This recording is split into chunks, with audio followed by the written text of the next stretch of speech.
제가 가끔 이렇게 불교 수행하는 거를 이렇게, 무사들하고 비교를 가끔씩 합니다. 무사들이 이렇게 칼을 들고 다니다가 상대방을 이렇게 만나요. 만나가지고 웬만하면은 서로 안 싸우고 피하죠. 대신에 칼을 뽑으려고 결정을 했으면은, 상대가 죽든 아니면 내가 죽든 둘 중에 하나가 죽으면은 싸움이 끝나요. 그래서 그때는 이렇게 칼을 뽑을 때, 적극적으로 뽑지 않아요. 뽑았으면은 반드시 내가 이길 수 있을 거라는 생각을 가질 때, 확신이 들 때 칼을 뽑아요. 그렇게 확신이 들어도 잘못해서 자기가 죽을 수도 있는 거예요. 그러면은 그 칼을 뽑을 때 어떤 판단을 하느냐 하면은 상대를 딱 보고, 저 사람의 이렇게 보고 듣고 하는 것으로서 저 사람의 무예 능력이 내보다 비슷하다, 혹은 내보다 뛰어나다, 혹은 내보다 한 수 아래다 라는 것을 판단을 해야 돼요. 그래 칼을 뽑을 걸 결정을 해야 되잖아요. 무사들이 그런 거를 하거든요. 그래서 저 사람이 내보다 한 수 위다 그러면 절대 칼 안 뽑아요. 뽑으면 뽑는 순간 죽는 거예요, 자기가. 비슷하다 그러면 남도 중상이고 나도 중상이 되거든요. 그 짓을 왜 해요? 근데 상대방이 내보다 한 수 아래다 라고 느껴서 내가 칼을 뽑아야겠다 했는데 상대방이 멍청해가지고 상대가 내보다 한 수 위인지 아래인지도 구별도 못하는 사람이 같이 칼을 뽑는 거예요. 그러면 한 수 위인 사람한테 죽음을 당해요. 내가 칼을 뽑을 때는 저 사람이 내보다 한 수 아래다라는 걸 보고 뽑거든요. 안 그래요? 근데 나는 저 사람이 내 한 수 아래라고 보는데 상대는 나를 보고 한 수 위인지 아래인지 분간을 못하고 그 칼을 뽑는 거예요. 그럼 그 사람은 죽어요. 칼을 뽑아서 죽는 시간이 얼마 안 걸려요. 몇 번 만에 휘둘리다가 죽게 돼요. 자기가 죽는 거를 모르고 이렇게 그런 행동을 하는 거예요. 이거는 뭐냐면 왜 그러면 상대방이 내 무예 능력과 비슷하다, 높다, 낮다 이거를 판단을 하지 못하는가 하면은 자기 무예 능력만 생각을 하는 사람은 남의 무예 능력을 절대로 판단을 못해요. 안 그렇습니까? 자기 무예 능력은 자기가 잘 알아요. 내가 10년 동안 이런 무예를 닦고 익히고 해서 자기 하는 거는 잘 알아요. 근데 남이 하는 건 모른단 말이에요. 남이 하는 거는 칼을 부딪혀 봐야 알거든요. 그런 사람은 거의 죽는다고 봐야 돼요. 자기 무예 능력만 알고 남의 무예 능력을 모른 채 칼을 뽑으면 그건 죽는다. 그건 엄연한 사실 아니에요. 그래서 나의 무예 능력은 누구든지 다 자기 거는 잘 알아요. 그렇지만 남의 무예 능력을 칼 뽑기 전에 그 상대가 칼을 뽑기 전에 알아내는 것을 훈련을 하셔야 돼요. 목숨 걸고 해야 돼요. 그게 자기 목숨이 달려있으니까. 자기 무예 능력에 자기 목숨이 달려있는 게 아니라 상대방의 무예 능력을 판단하는 그 눈에 목숨이 걸려있어요. 안 그렇습니까? 근데 사람들은 자기 무예 능력만 알고 남의 무예 능력을 판단을 못해요. 칼을 맞아서 죽을 때, 저 사람이 내보다 한 수 위구나 하고 뻑뻑거리면서 죽어요. 끝나는 거죠. 이런 말씀을 왜 드리냐면, 이 불교 정신 수행을 하는 것은, 자기 자기 정신세계, 자기 무예 능력, 자기 정신 능력을 잘 아는 것도 중요하지만 그걸 통해서 상대방의 정신 능력, 상대방의 무예 능력, 상대방의 정신 능력도 같이 볼 줄 알아야 돼요. 그런 능력이 길러지는 거예요. 근데 상대방의 무예 능력을 모르는 무사처럼 상대방의 정신 능력을 모르고 인간관계를 형성하면 곳곳에서 문제가 부딪혀요. 자기 정신 능력만 알고 남의 정신 능력을 모른다라는 거예요. 어떻게 알아요? 사람 속을 어떻게 알아요? 이렇게 생각하거든요. 자기 속은 자기가 알잖아요. 물론 자기 속도 다 모르죠, 사람들이. 그래서 자기 정신 능력을 개발해 가면서 상대방의 정신 능력도 같이 볼 수 있는 눈을 같이 기르는 거예요. 자연스럽게 되게 되어 있어요. 이래야 살아남아요. 이렇게 정신 수행을 하시면은 사람마다 정신 능력을 안 가진 사람이 없는데 그런 사람들하고 어떤 관계든지 간에 업무로 관계를 갖든지 아니면 가족으로 관계를 갖든지 아니면 남녀로서 관계를 갖든지 아니면은 그냥 이렇게 사업으로서 관계를 갖든지 그런 데 대해서 상대의 정신 능력을 어느 정도 파악을 하면 문제가 안 생겨요. 사람들은 문제가 생기면은 그 문제를 해결하려고만 하지 그 상대방의 정신 능력을 파악하려고 하지 않아요. 그러면 무사로 다시 비교를 하면 칼싸움 하다가 칼 맞은 이 상처만 치료를 하려고 그러지 내 몸에다가 그 상처를 준 상대의 무예 능력을 파악하려고 하지 않는다라는 거예요. 그 사람은 똑같은 짓을 또 반복해요. 자기 몸의 상처만 치료를 해요. 그러면은 어떤 사람하고 인간관계에서 문제가 생겼으면 그 문제만 해결하려고 그래요. 그럼 그 해결하고 나면은 그 사람은 다시는 그런 비슷한 류의 문제를 안 발생시키는가? 그렇지 않다라는 거예요. 또 생긴다라는 거예요. 다른 사람하고. 그런 능력을 안 갖추었기 때문에. 그런 능력을 갖추는 것이 자연스럽게 부사물로 생기거든요. 이 정신수행을 하면은.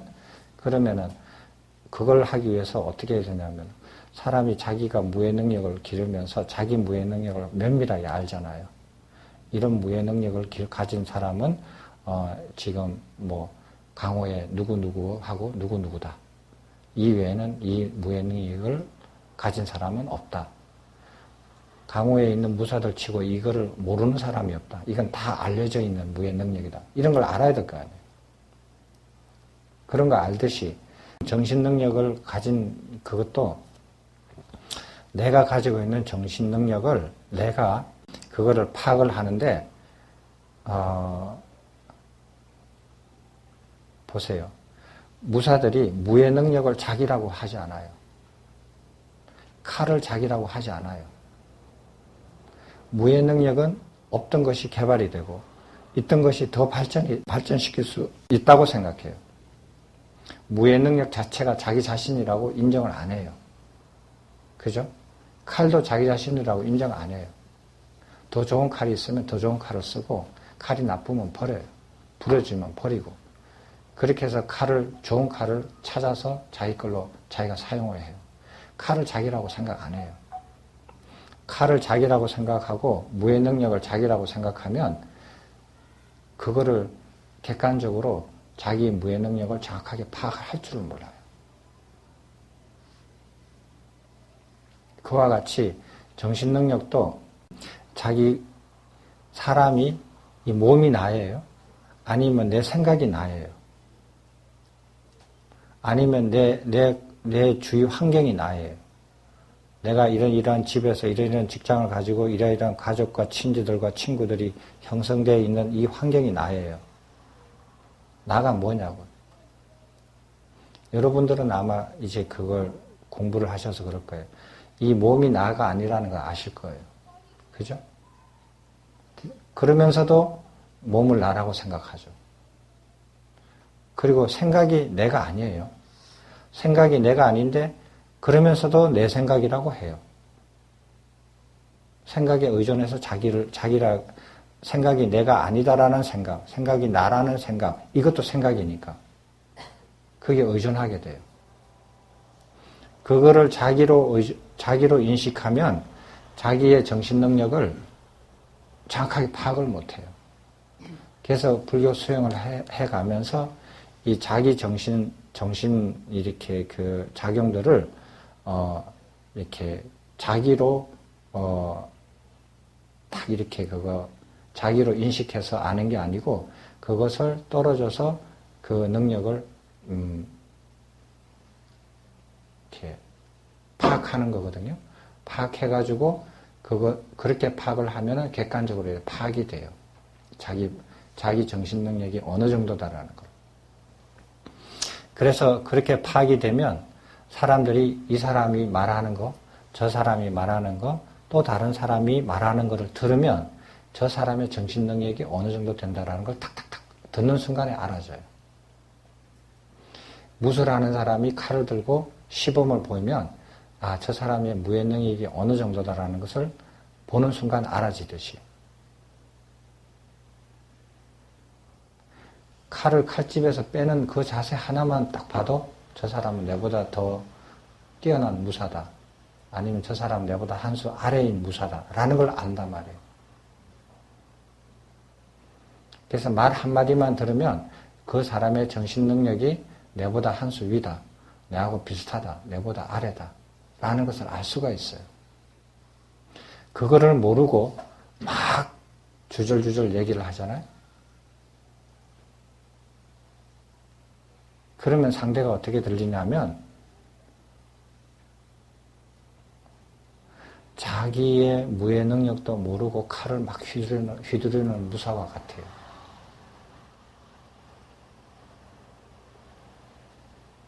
망난이죠.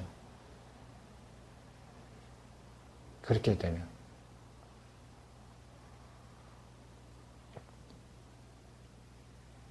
그럼 어떻게 이게 자기 정신 능력을 자기 자신, 생각을 자기라고 콱 쥐고 있으면 그건 파악을 못 한단 말이에요. 그걸 아니라는 것을 알고 손을 이렇게 쥐고 있는 것을 내려놓고 자기 정신 능력을 이렇게 파악을 할 줄 알아야 돼요. 예를 들어서 누가 1시간 동안 세미나로 어떤 주제를 가지고 발표를 한다. 그럼 50분 동안 이렇게 앉아가지고 처음부터 끝까지 다 들어야 그걸 아는 거 아니거든요. 처음에 3분, 5분만 딱 들으면 그 사람은 이미 다 끝나요. 다 알아요, 그 내용을. 나머지는 예의상 앉아주는 거예요. 들어주는 거예요. 근데 50분 세미나를 다 듣고도 그게 무슨 소리 한 건지 모르는 사람이 있어요.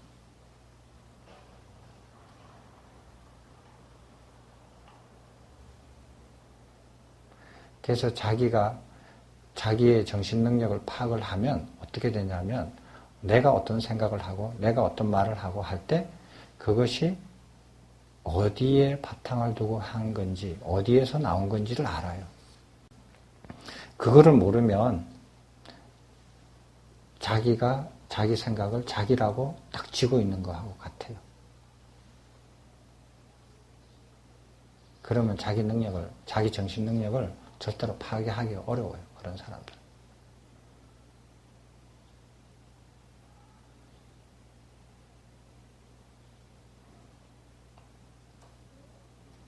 그러니까 이렇게 이렇게 자기 자신의 정신 능력을 잘 파악하고 관찰하는 사람은 상대방도 똑같은 방법으로 금방 파악을 하거든요.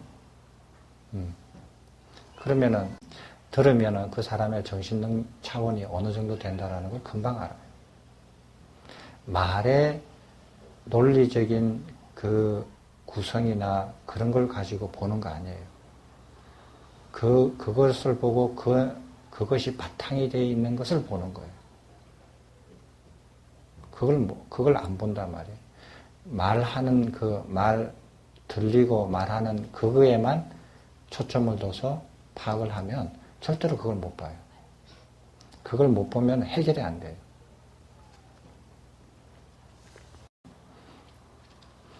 우리가 어제 공부한 거를 이어서 공부를 하면은,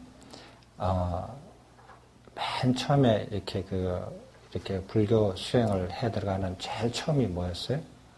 첫 단계가 뭐였어요? 예?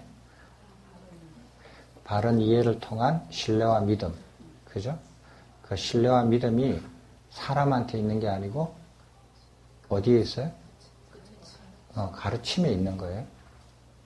가르침에 있는 것이 가르침을 가르치는 사람한테 있는 거 아니에요. 됐죠? 그거 정확하게 아셔야 돼요. 석가모니 부처님한테도 의지하지 않고, 이렇게 그 석가모니 부처님의 가르침에 의지를 하라는 거지, 그 사람한테 의지하라는 거 아니거든요. 신뢰하는 게 아니에요. 그렇게 사람한테 의지를 한 사람은 그 사람이 죽거나 떠나거나 변하면은 갈 길을 잃어버려요. 그런 거 아니거든요. 가르침에 신뢰를 가지고 믿음을 가진 사람은 그런 일이 안 일어나요. 자, 그 1번. 두 번째는, 이해를 해서, 바른 이해를 했으면 이제 출가를 하고. 세 번째는, 적절한 범행체로 찾아가고. 범행체에서 네 번째, 계를 수지하고. 그 다음에 계를 수지하면서, 만족하는 일상생활을 영위하고. 만족하는 일상생활 영위 속에서 감각의 대문을 단속하고, 감각의 대문을 단속하면서 사념처의 사티수행을 하고, 사념처 사티수행을 하면서 그 사티수행에 장애가 되는 5개를 하나씩 제거해 나간다.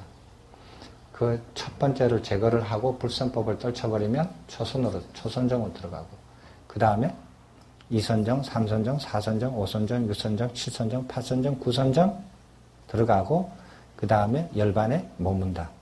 이게 수행의 차제죠. 이게 복잡하냐?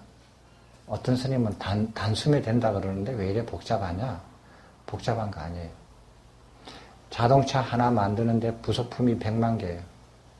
그거보다 훨씬 100만 개인가? 비행기인가? 비행기 한 대 만드는 데서 부속품이 100만 개인가? 그래요. 거기에 비하면은 이거는 너무 간단한 거예요. 복잡한 거 아니에요. 그래서 1단계가 나가기 어려워요. 1단계도 쉽지 않은 단계예요. 우리는 그렇게 들으면 굉장히 이게 단계도 아니네요. 출가하고 범행처 찾아가고, 이거 뭐가 어려워? 이게 무슨 단계야? 이렇게 생각하지만 1단계도 그렇게 이게 쉽지가 않다는 거예요. 그렇게 범행의 차제를 알고, 그 다음에 그렇게 그것을 배울 수 있는 스승을, 바른 스승을 찾으라 그랬죠. 바른 스승을 어떻게 찾는다 그랬어요? 첫 번째 조건이 뭐였어요? 마음이 오염되어 있는 상태가 있느냐 없느냐. 그러면은 내가 바른 스승을 찾을 때 어떻게 찾으라고 했어요? 내가 상대방의 마음을 읽을 수 있는 능력이 없다면, 이게 조건이에요. 마음을 읽을 수 있다면 이런 게 필요 없어요. 그대로 읽어버리면 돼요. 내가 상대방의 마음을 자유자재로 읽을 수 있는 능력이 없으면 뭐를 하라 그랬어요? 상대방의 말과 행동으로서 관찰하라 그랬어요. 관찰하고 말과 행동을 따르라 그랬어요? 아니죠. 말과 행동을 관찰해서 그 언행이 나오는 마음을 추론하라고 했어요. 그죠?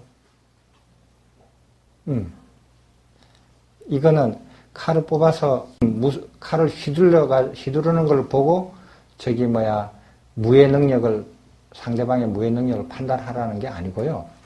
칼집에 칼을 꽂아놓고 있으면서 그 사람이 움직이는 것만 딱 보고도 그 사람의 무의 능력을 추론하라는 거예요.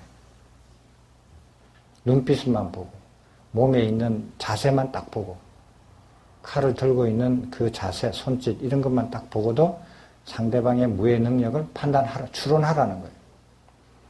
상대방의 말과 행동을 보고 말과 행동에서 판단하는 게 아니라 말과 행동이 어디서 나와요? 그 근거가 있을 거 아니에요. 그 근거를 추론하라는 거예요. 그것이 바른 스승을 이렇게 찾아가는 첫 단계예요. 그것도 할 줄 모르면 이거는 첫 단계 시작도 못해요. 스승을 찾아갈 줄도 몰라요. 그죠? 다른 사람의 말과 행동을 보고 그 말과 행동이 근거 바탕이 되어 있는 그 마음을 추론할 줄 알아야 돼요. 그래서 첫 번째, 바른 스승으로 되는 사람의 말과 행동을 보고 그 사람의 마음이 오염이 되어 있는가, 탐진치로 오염이 되어 있는가, 안 되어 있는가를 판단하는 거예요. 첫 번째 조건이죠. 두 번째는 뭐였어요? 두 번째는 뭐였어요? 추석 한 번만 더 지나면은 완전히 이거 추석 한 번 지냈는데 이러면 두 번 지나면 어떻게 되겠어요? 두 번째는 예, 오염된 상태가 없다. 없는 속에서 오염된 상태가 살짝 섞여 있는 상태인지 아닌지를 파악해라. 그럼 뭐 탐진치로 오염이 안 돼 있다 이거야. 그럼 합격. 안 돼 있는데 안 돼 있는 속에서 또 미세하게 오염된 상태가 섞여 있는지 안 돼 있는지 확인하라. 섞여 있지도 않다. 세 번째, 그 미미하게 섞여 있는 상태가 아니다. 그러면은 이건 깨끗하다 이거예요. 그러면은 청정한 상태인지 아닌지를 판단하라 이거예요. 탐진치로 오염이 안 돼 있으면 청정한 상태인가. 청정한 상태면은 이게 일시적인지 아니면 오래된 상태인지 이걸 파악하라는 거예요. 추론하라는 거예요. 은행으로서. 그 마음이 오염되지 않는 상태가 일시적인지 오래됐는지 파악하라는 거예요. 일시적이면 그 사람을 떠나라 그랬어요. 바른 스승이 아니다. 오래됐다. 오래됐으면 통과. 그 다음 질문 뭐예요? 판단 기준. 예? 다수간의 위험이지. 그럼 이 사람이 마음이 청정하고 오염이 되어 있지 않았어요. 그리고 그것도 오래됐어. 그러면은 뭐를 그 다음에 보느냐. 오래돼가지고 스승으로서 명성이 있고, 그리고 그 명성으로 인해서 사람들이 많이 몰려가지고 재물을 주고, 다른 사람이 많아졌어요. 그렇게 해가지고 이 사람이 다소간의 위험이 있는지 없는지 다시 관찰하라는 거예요. 뭘로 보고. 다소간의 위험이라는 것은 재물이 나타나가지고 화스러운 생활로 다시 복귀를 한다든지, 아니면은 명예를 탐욕해서 사람이 거만하게 말하고 행동한다든지, 아니면은 애욕에 빠져서 순결한 생활을 하지 않는다든지, 이런 것을 보고 다소간의 위험이 있는지 없는지를 추론해내라 이거예요. 그런 게 없으면 좋다. 통과. 없다. 이 스승의 마음에는 다소간의 위험이 전혀 존재하지 않는다. 왜 마음에 오염이 되지 않는데 이런 다소간의, 그리고 그런 오염되지 않는 상태가 오래되어 있음에도 불구하고 이런 다소간의 위험이 있을 수 있느냐 하는 것은 인위적으로 억제를 한 거예요. 인위적으로 억제를 한 거를 사람이 몰라볼 수 있거든요. 상대가. 그리고 인위적으로 억제가 안 돼도 그런 조건이 맞지가 않아서 태어나서부터 지금까지 가난했기 때문에 가난하게 사는 것 뿐이에요. 돈을 한 번도 돈벼락을 맞은 적이 없기 때문에. 근데 돈벼락을 딱 맞고 보니까 사람이 헷가닥 바뀌더라. 이거는 이때까지 조건이 안 맞아서 발현이 안 된 거지 진짜 깨끗한 건 아니다라는 거예요. 그래서 테스트를 다시 하는 거예요. 그러면 그 바른 스승의 마음에는 다소간의 위험이 없다. 자, 이게 봐요. 잘 보면은 세속에도 이게 다 적용이 돼요. 세속에도 바른 지도자, 바른 스승이 바른 지도자잖아요. 바른 지도자를 어떻게 하느냐. 젊고 힘있고 이렇게 순수할 때는 막 열심히 일하고 돈도 별로 이렇게 탐하지 않아요. 그러다가 명성이 높아지고 저 사람은 청렴결백하고 능력이 있고 아주 열심히 국가나 사회에 대해서 공헌하는 사람이다 해가지고 막 이렇게 이름이 올라가가지고 높은 자리에 딱 앉았어. 그때부터 사람들이 막 따르고 돈이 막 들어오니까 사람이 싹 바뀌어요. 네, 거만하고 행동이 거만해지고 말도 거만해지고 사람들 만나줘 주지도 않고 만나기도 어렵고 그 다음에 재물을 축적을 하고 혹은 그 애욕에 탐닉하게 되고 이런 세계 중에 하나를 또 하게 돼요. 그런 사람은 바른 지도자가 아니라는 거예요. 그걸 기준으로 이제 우리가 응용할 수 있어요. 그렇지만 불교에서 바른 지도자들은 명성이 훌륭한 스승으로 오랫동안 명성이 나왔어도 그렇게 추종자와 재물이 생겼을 때 그런 위험이 다소간 위험이 있다면은 그는 바른 지도자 아니다. 떠나라 그랬죠. 그죠? 그 다음에 또 나머지 그 다소간 위험도 없어. 이 사람 또 통과했어. 그 다음에 뭐였어요? 응? 그거 하기 전에. 그렇지. 다 통과했는데 이 스승이 어떤 이유로든지 간에 단 한 번이라도 다른 사람을 비방한 적이 있느냐 없느냐 하는 걸 테스트하라 했어요. 무슨 이유로든 예를 들어서 정치인 아니면 다른 종교인 수행자, 타락한 수행자, 종교인들, 기업인들, 연예인들 아니면 전쟁을 일으키는 사람들, 살인범들, 연쇄살인범들 이런 사람들을 한 번이라도 경멸한 적이 있느냐 없느냐 하는 걸 판단하라고 했어요. 한 번이라도 있다. 어떻게 하라고 그랬어요? 바른 스승이 아니다 이게. 떠나라 이게. 불교에서는 떠나는 걸 되게 좋아해요.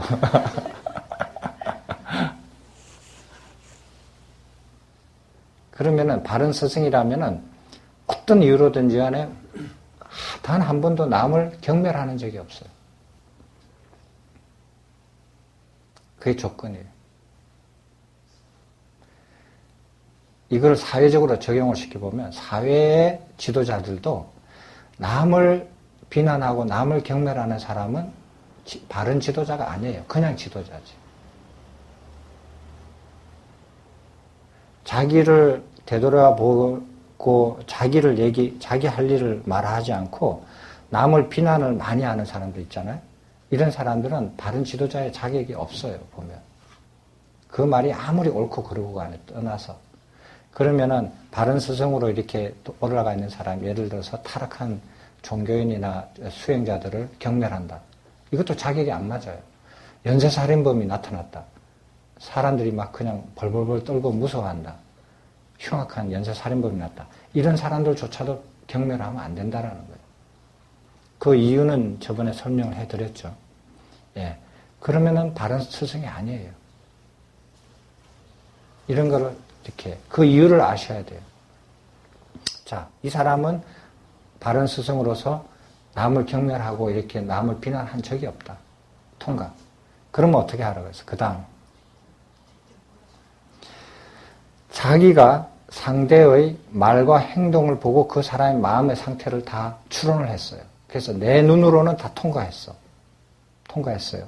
그러면 그 다음 단계는 뭐냐면 내 눈으로 통과한 이 단계들을 상대방한테 직접 물어봐라 이거였어요. 그 사람의 입으로 대답을 다 들으라는 거예요. 그게 그 다음 단계. 그래서 어떻게 물어봐요? 당신에게 눈과 귀로 확인할 수 있는 마음이 오염되어 있는 상태가 있습니까? 없습니까? 물어봐야 돼요. 그죠? 그 단계를 다 물어봐야 돼요. 스승님이시여, 당신의 마음에는 눈과 귀로 인식할 수 있는 미미하게 섞여 있는 상태가 있습니까? 없습니까? 당신, 스승이시여, 눈과 귀로 확인할 수 있는 당신의 마음은 청정합니까? 청정하지 않습니까? 청정한 상태가 일시적입니까? 아니면 오래되었습니까? 그럼 다 오래됐어. 그거 일시적이다. 이러면 그때 일어나서 가는 거예요. 그 다음 질문 필요 없어요. 통과했어. 그러면은 눈과 귀로 확인할 수 있는 스승님에게 다소간의 위험이 있습니까? 없습니까? 없다. 좋다. 그러면은 당신에게 눈과 귀로 확인할 수 있는 다른 사람을 경멸하는 상태가 있습니까? 없습니까? 없다.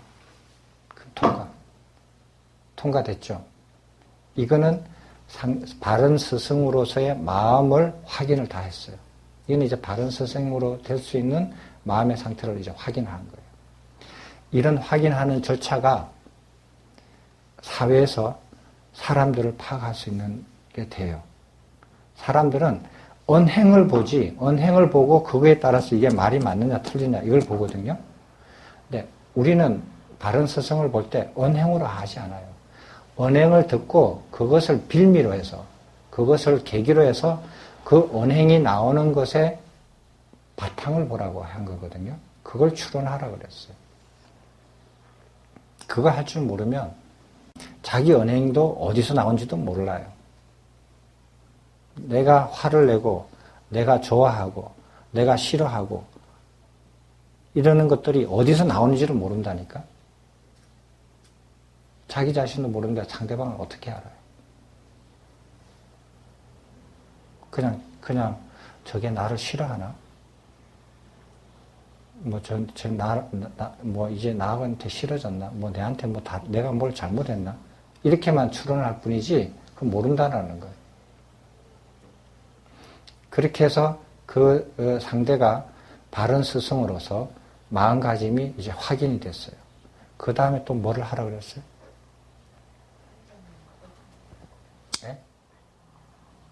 예. 그 다음에 그 스승이 바른 스승으로 이제 하려고 하면, 바른 스승이기 때문에 가르침을 바르게 가르칠 수 있느냐는 걸 테스트해야 하라 그랬어요. 그래서 전체 가르침을 어둡고 밝은 양면을 고르게 평등하게 가르칠 줄 알고, 낮은 단계부터 높은 단계까지 순차적으로 차례대로 빠짐없이 전체를 가르칠 줄 알고, 거친 단계에서 세밀한 단계로 빠짐없이 다 가르칠 줄 알 때 이 사람이 바른 스승이라고 그랬어요. 바른 스승 만나기 되게 힘들죠. 1단계 통과하기가 어려워요. 어렵습니다. 자, 그래서 수행해가는 차례, 바른 차제도 알았고, 바른 스승을 찾아가는 방법도 알았어요. 그 다음에 바른 스승을 만나서 그러면은 그 스승으로부터 배우는 거예요. 배우는 거. 바르게 배우는 건 어떻게 하라 그랬어요? 첫 번째.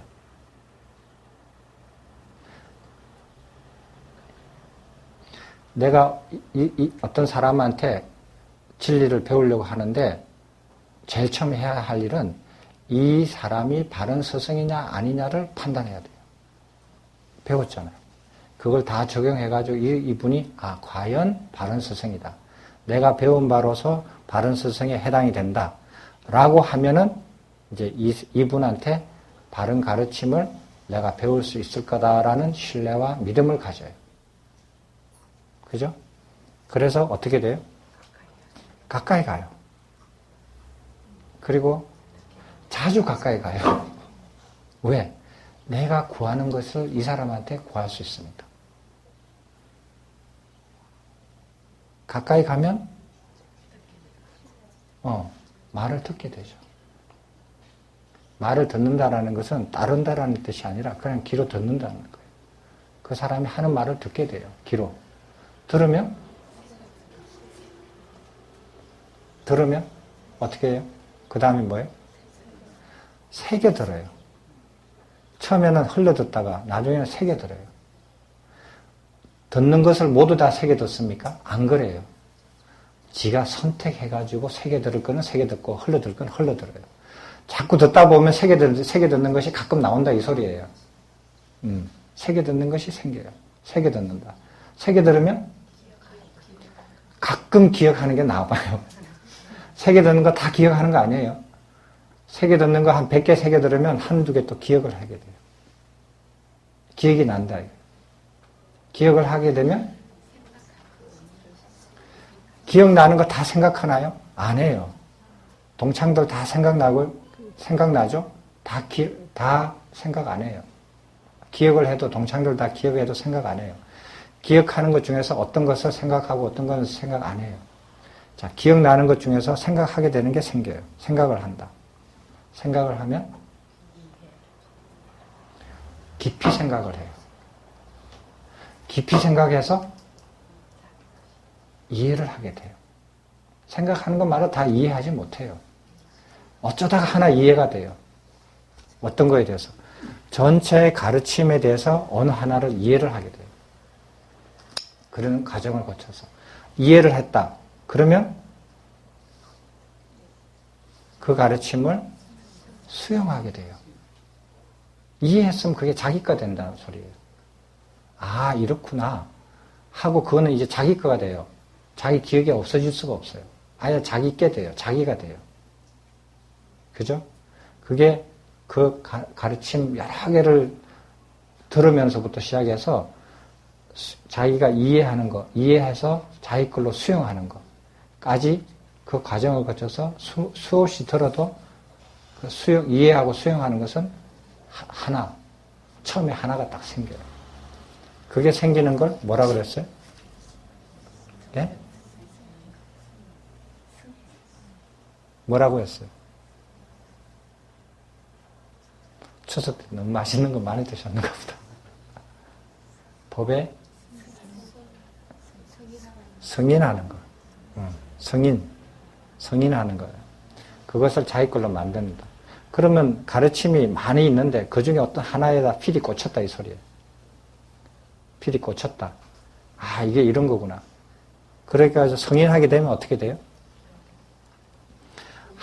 그 중에 하나를 내가 딱 필이 꽂혔는데 그러면 그거 하나를 비슷한 것들을 또 다시 하나에서 두 개를 만들고 싶다. 그래서 똑같은 노력을 계속해요. 하나의 필이 꽂혔던 노력을 반복해서 계속 노력을 해요. 그렇게 해서 법을 승인하는 것을 두 개를 만들어요. 세 개를 만들어요. 그러면 어떤 일이 생기느냐. 한 개 있을 때는 그 하나만 있는데 두 개, 세 개, 네 개 늘어나잖아요. 그럼 어떻게 돼요?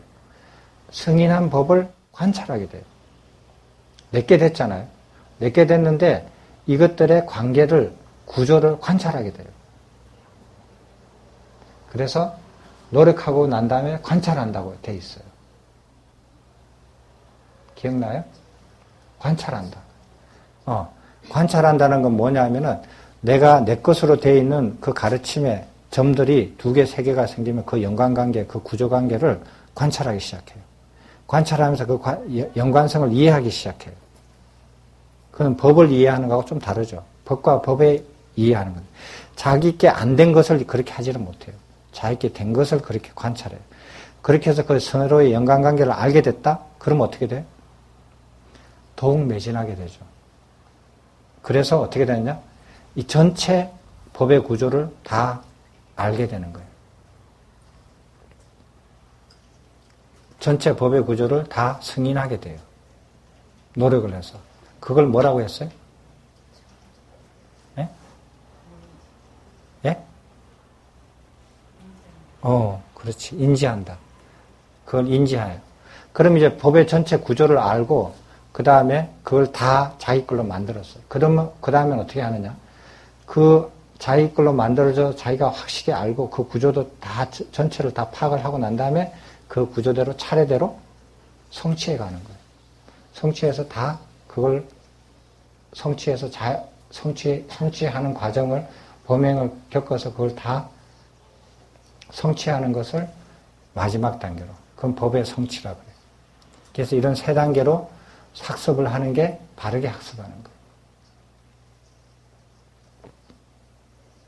자, 이거를 모르는 진리를 처음부터 알아가지고 이거를 배우는 바른 학습 방법으로도 되지만은 우리가 이것을 다른 데 응용할 수 있어요. 내가 전혀 모르는 어떤 폭력 조직을 내가 검거해야겠다. 그럼 어떻게 해야 되느냐? 반드시 저거는 폭력 조직이 아주 거대한 폭력 조직이 아주 뭔가 복잡하게 연결되어 있는 폭력 조직이 뭔가 숨겨져 있는 것이 반드시 있다라는 것을 확신을 갖게 돼요. 그죠? 감이 딱 온다 이거예요. 확신이 오면 어떻게 되냐?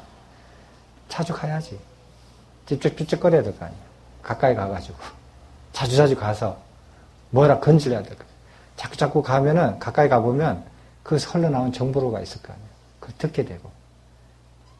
여러 가지 정보 중에서 또 새겨 듣는 게 있게 되고. 새겨 들어오면은 그걸 또 기억을 해.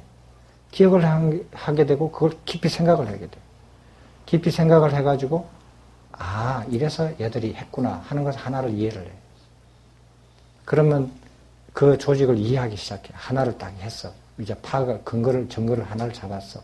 하나를 잡았으면 다른 거 또 잡는 거야. 그걸 관계를. 그래서 그 전체 구조를 다 파악을 하는 거예요. 그게 인지예요. 하나씩 하나씩 정거를 해가지고 그 전체를 완전히 파악을 해요. 완전히 파악하고 난 다음에 처음부터 끝까지 그 차례대로 싹 일망타진을 하는 거예요.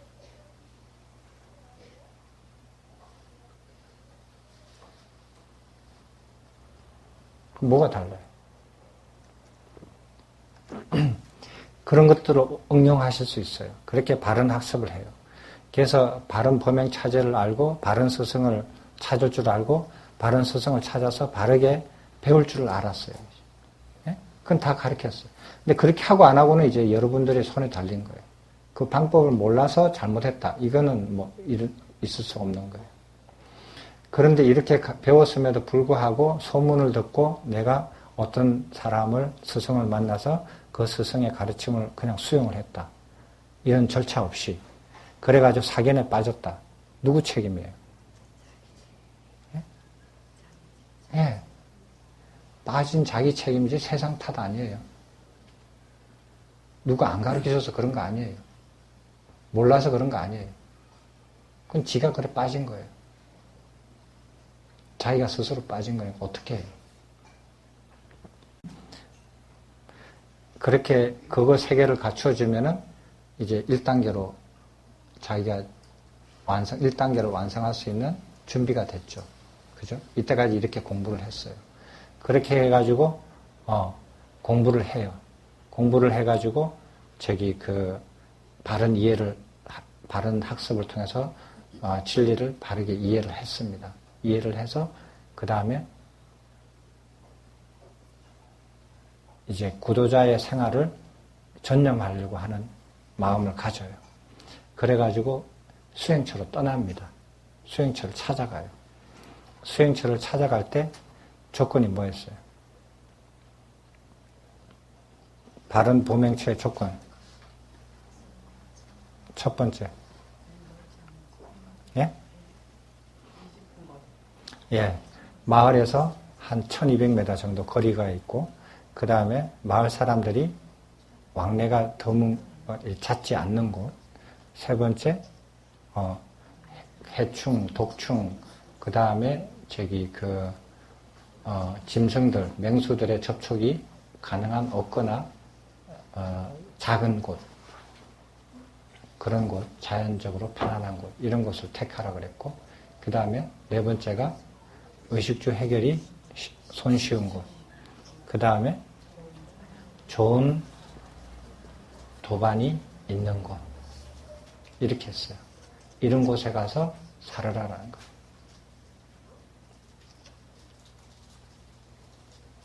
그렇게 해서 좋은 도반에, 좋은 비구의 조건은 뭐라 그랬어요? 신심이 있고, 정직하고, 침착하고, 정진하고, 사퇴하고. 이런 조건을 갖춘 사람이 좋은 수행자라는 거예요.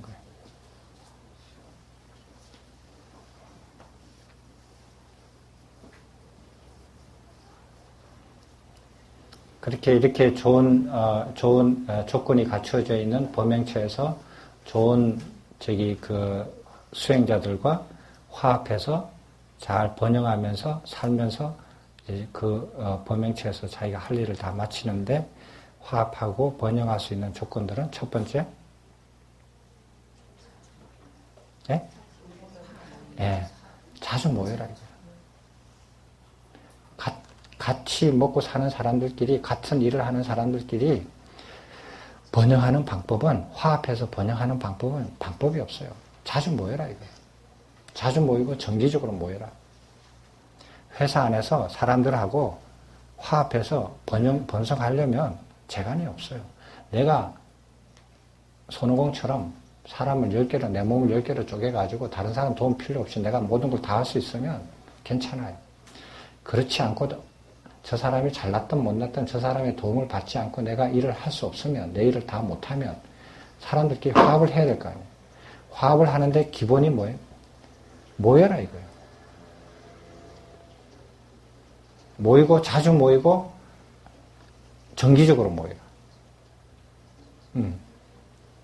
수행처에서도 마찬가지예요.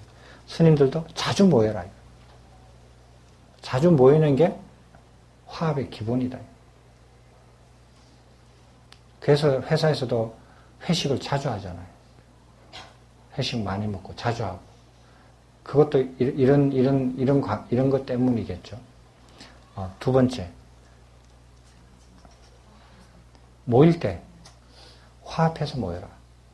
헤어질 때 화합해서 헤어져라. 모여가지고 의사결정하고 논의할 때 화합해서 해라. 모여놓고 깨지고 싸우고 나가면 이거는 발전이 안 된다. 그래서 모일 때도 윗사람이 몇 월 며칠 몇 시에 어디에서 모여 이렇게 하지 말라는 거예요. 그 다음에 아랫사람이 윗사람이 언제 어디에서 몇 시에 어디서 모일까요? 우리는 괜찮아요. 아무 때나 모이라 그러면 그때 따를게요. 이렇게 하지 말라는 거예요. 모일 때도 화합해서 모이고 우리가 한번 모이는 게 어떻겠니? 그럼 시간과 장소는 어떻게 하는 게 좋겠어? 이렇게 해가지고 화합해서 모이고 헤어질 때도 화합해서 헤어지고 그 안에서 논의하고 결정할 때도 화합해서 해라. 그게 석가모니 부처님께서 가르쳐 준 거예요. 사찰 안에서 스님들끼리 화합하고 번영하는 방법이에요. 두 번째 방법. 세 번째는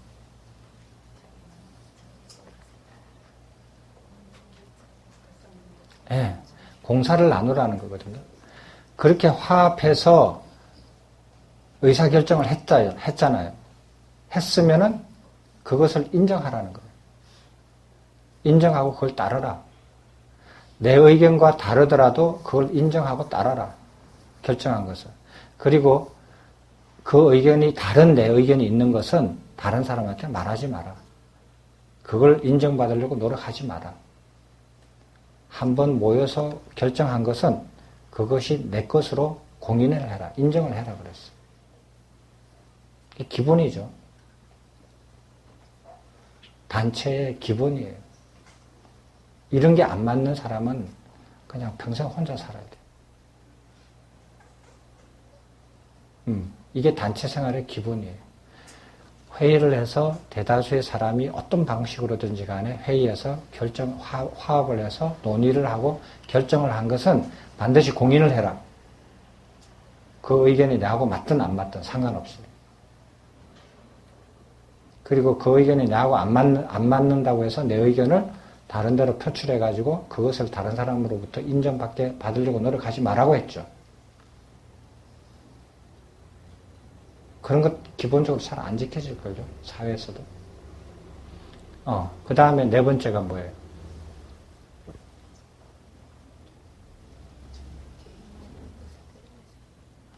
이렇게 오래 살아온 나이 드신 분의 말을 존중하고 경청해라. 무조건 따르라고 하지 않았어요. 경청하라. 귀 기울여서 잘 들으라.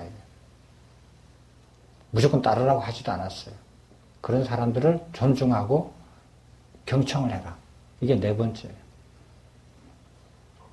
이게 모든 조직에 다 통하는 말이에요. 군대 조직이든 회사 조직이든 사조직이든 공조직이든 국가 조직이든 어디든지 간에 다 통해요. 사람이 모인 곳에서 화합하고 번영하려면 이 네 가지가 반드시 필요해요.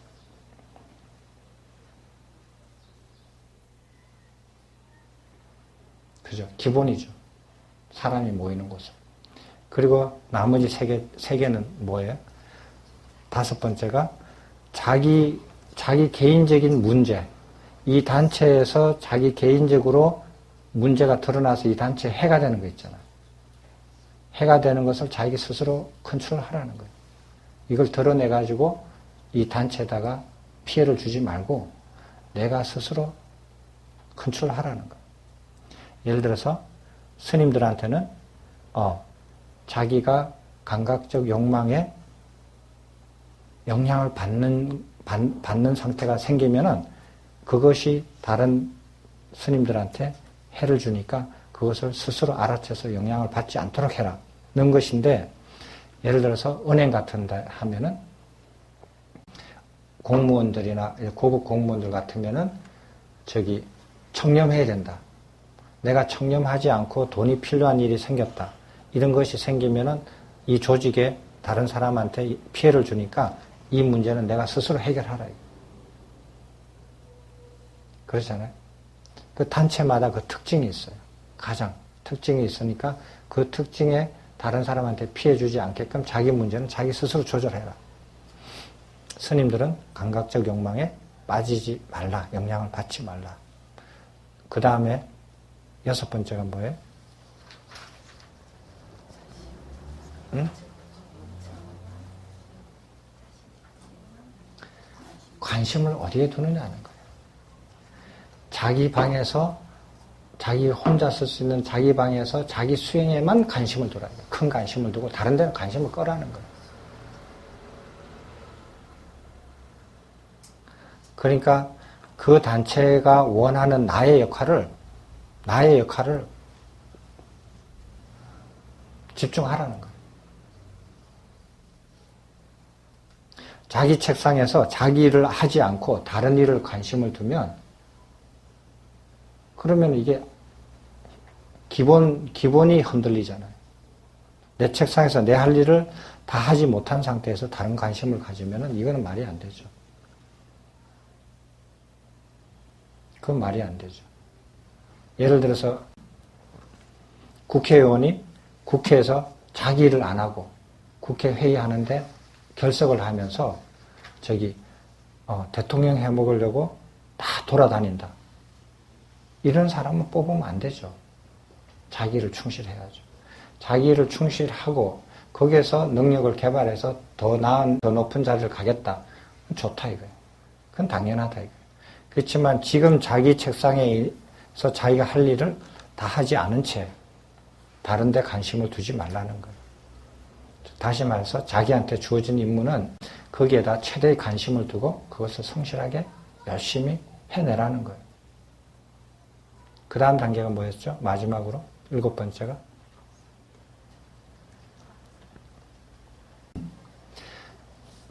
관심을 그렇게 두고 마지막에는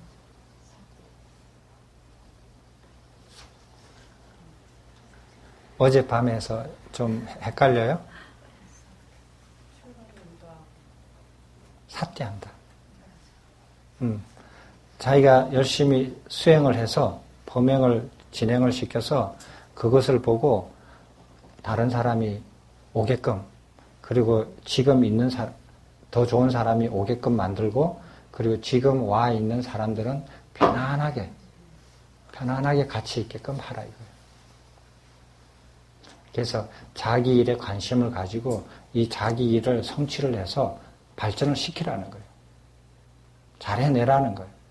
그래서 스님들은 자기 수행에 관심을 다 가지고 마지막으로 그 수행을 실제로 하라는 거예요. 그러면은 사람들이 저쪽에는 저런 목적으로 저런 사람들이 모여서 사는데 실제로 저 목적대로 사람들이 실제로 실행하고 있구나. 회사에서 하면은 이런 회사에서 이 목적으로 설립된 회사가 이 목적으로 실제로 진행이 잘 되고 있구나. 그 회사에 가고 싶은 사람들이 좋은 사람들이 올 거 아니에요. 이런 성단에 사람들이 오려고 할 거 아니에요. 그리고 지금 있는 사람은 내가 이 목적으로 여기 왔는데 이 목적으로 실행하는 사람들이 많으니까 나도 여기서 살다 보면 저렇게 되겠지. 마음 편안하게 살잖아요. 자기가 원하는 목적을 이룰 수 있으니까. 이렇게 하는 게 사찰에서 스님들끼리 화합하고 쇠퇴하지 않고 번영할 수 있는 7가지 방법이에요. 2500년 전에 만들어진 거예요.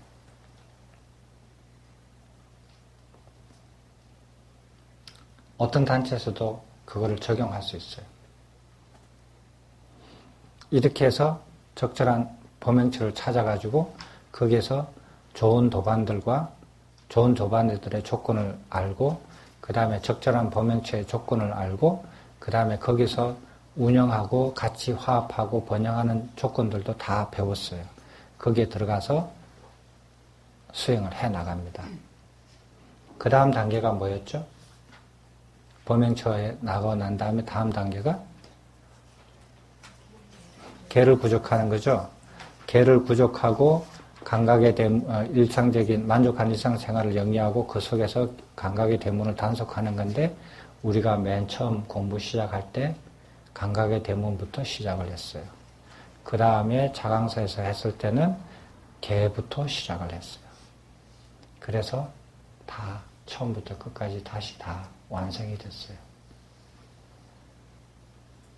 그죠? 그래서 1단계가 굉장히 어려워요.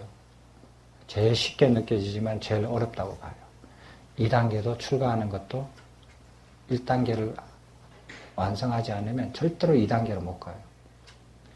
진리를 다 이해하지 못하는 사람이 진리 탐구만을 위한 생활을 절대로 못해요. 할 수가 없어요. 진리 탐구를 위한 생활로 전념하겠다라는 마음을 절대로 못 일으켜요. 했다가 술 먹으러 가고 해외여행 가고 뭐 하고 뭐 간소 다 해요. 그건 아니에요. 그렇게 해서 내가 진리를 탐구하는 생활로 전념하게 올인을 하겠다라고 결정하는 게 2단계예요. 그렇게 결정하고 난 다음에 그런 사람들끼리 모여서 사는 곳으로 찾아가는데 이것도 쉬운 일이 아니에요. 절이 많으니까 아무 절에 가면 되겠지. 아니에요. 저도 출가할 때 절을 얼마나 많이 돌아다니는지 몰라요. 얘기해 줄까요?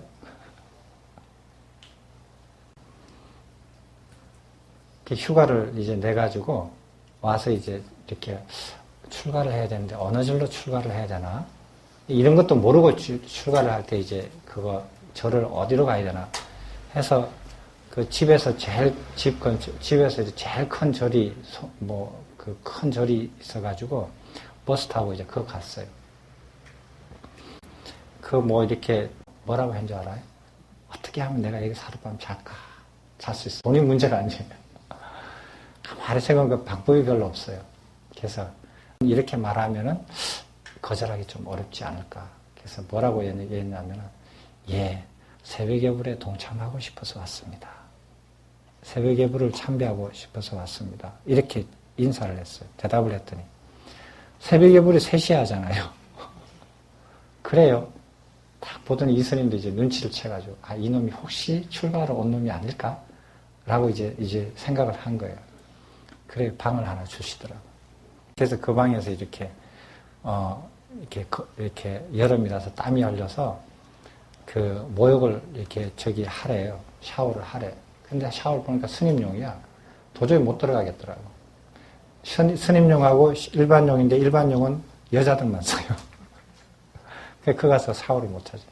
그래서 밤이 될 때까지 기다렸어요. 밤이 되니까 캄캄하죠. 바로 개울 옆에 가가지고 샤워를 하는데 한치 앞을 안 보여요. 근데 물이 얼마나 시원해요. 그래서 이제 모욕을 하고 방에 딱 들어가가지고 불을 끄고 가만히 이렇게 바깥을 이제 쳐다봤어요. 스님들이 어떻게 생활하시나. 거기 큰 강원이 있었거든요. 강원을 이렇게 바라볼 수 있는 방에서 바라볼 수가 있어요. 보니까 9시 탁 종을 치니까 불을 탁 소동을 해요. 소동을 하면서 우당탕탕한 소리가 들리더라고요. 아무것도 안 보여요. 불이 켜져 있다가 갑자기 딱 꺼지니까 아무것도 안 보이는데 소리가 우당탕탕하는 소리가 들려요. 그게 무슨 소리인지 알아요? 불 끄기 전에 자기 자리를 가서 막 자는 사람. 그리고 자는 척 누워있다가 불 꺼지자마자 바깥으로 도망가는 사람. 바깥에 나가서 자기 볼일 보고 싶어가지고. 보이는 거예요, 그 소리가. 그래가지고, 9시 딱 되니까 조용하게 자는 게 아니라 우당탕 하면서 나가는 스님, 들어오는 스님 막 그냥 야단 법석이더라고. 그럼 밤 9시에 나가서 뭐 해요? 도서관에 가서 공부해요? 그래서 새벽예불 딱 하고 그냥 떠났죠. 여기는 아니다 싶고 떠났어요. 근데 이상한 거는 그 한 10분, 20분 걸어서 들어오는데 그 여름에 이렇게 날씨가 화창했는데 비가 쫙 오는 거예요, 소나기가. 그래서 그 10분 걸어 들어가는 동안에 비를 맞았어요. 그래서 여기는 아닌가 보다 생각하고 또 다른 절에 갔어요. 버스를 타고 또 다른 절에, 큰 절에 가니까, 예, 거기서도 이제 하룻밤 자면서 스님들 그렇게 하룻밤 자고 내려가니까 스님이 어떻게 그렇게 빨리 내려가시느냐고. 그래서 스님들 눈빛을 보니까 그 경우에만 그래요. 다 그렇다라는 게 아니라. 눈빛을 이래 보니까 그 새 속에서 학문하는 사람의 눈빛보다도 더 탁해 보이는 거예요. 눈빛이.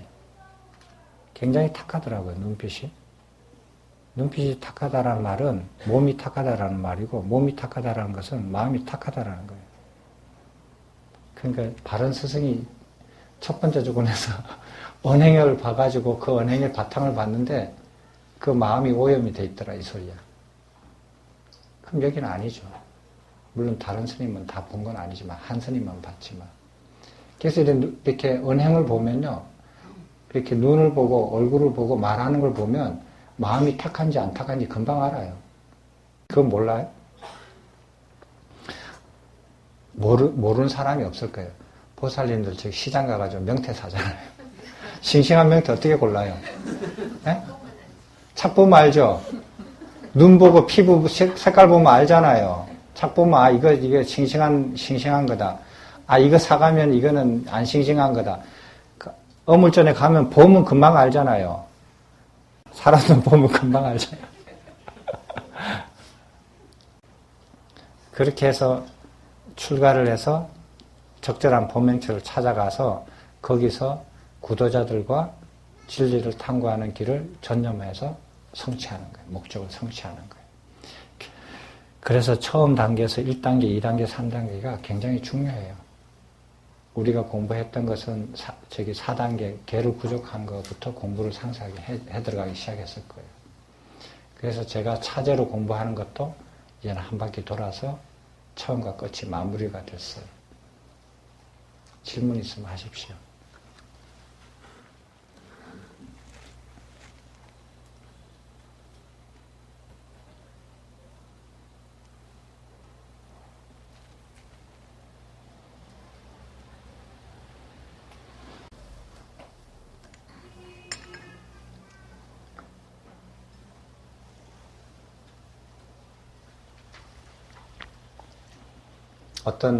어떤 이렇게 수사관이 이렇게 조사를 하는데 이 사람이 거짓말 하는지 진실을 말하는지 그걸 이렇게 잘 모르겠다 이거예요. 혹은 정확한 증거, 알지만은 정확한 증거를 찾기 위해서 거짓말 탐지기를 연결시켜요.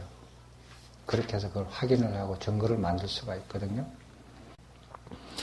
다른 사람들을 설득시키기 위해서 증거 자료로 제공하기 위해서 거짓말 탐지기를 연결시켜가지고 그것을 이렇게 증거로 삼는 것은 그거는 뭐 다른 사람을 이해하기 위해서 그렇게 하지만은 수사관이 그 사람이 거짓말한다, 진실을 말한다라는 것을 모르고 거짓말 탐지기를 썼다면은 그 사람은 자격이 없는 거죠. 그죠? 그건 알아야 돼요. 물론 백발백중은 안 되겠지. 100명 중에 뭐 한두 명은 또 착오가 날 수도 있겠지만, 그러나 그걸 다 알아야 돼요.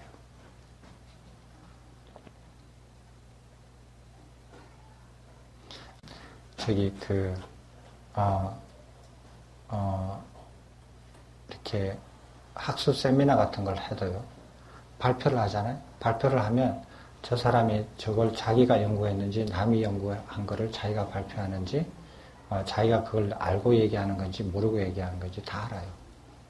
금방 알아요. 그 사람보다 공부를 적게 한 사람은 자다 깨도 몰라요. 절대로 몰라요. 그 사람보다 공부를 더 많이 하고 연구를 더 많이 한 사람은 딱 들으면 알아요. 그게 차이예요. 근데 그거는 공개적으로 어떻게 증거를 못 대니까. 그래서 전문가의 의견들을 존중하는 거예요. 그렇듯이 자기의 생각이 자기의 언행으로 봐서 자기의 언행이 바탕이 되어 있는 자기 마음 상태, 내가 어떤 상태에서 이런 말을 하게 되고 이런 행위를 하게 되는지 그 말, 언행에 표현된 것을 통해서 이거를 자기가 알아야 돼요. 기본적으로. 그런 거는 아주 기본이에요. 그런 걸 모르겠걸랑 그럼 바른 스승을 찾을 수도 없어요. 그런 사람들. 소문으로만 찾아야 돼요. 다른 사람이 저 사람 좋더라. 이 말을 믿고 따라야 돼요. 그럴 수밖에 없어요. 여기 보면.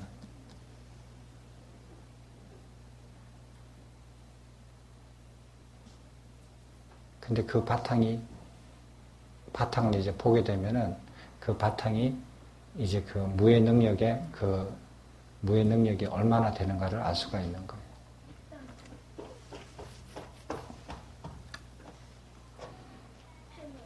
질문 있어요?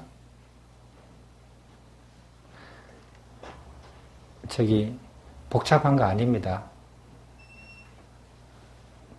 다 이해하면은 그냥 줄줄줄줄 얘기할 수 있는 것들이에요. 그렇게 해서 잘 새겨들어서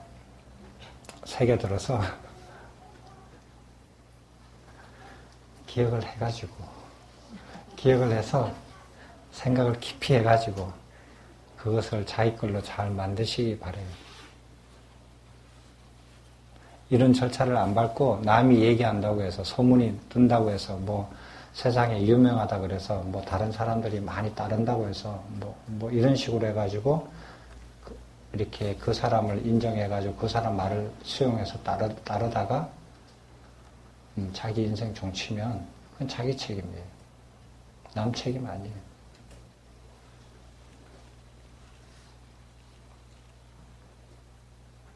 자, 다른 질문 없으십니까?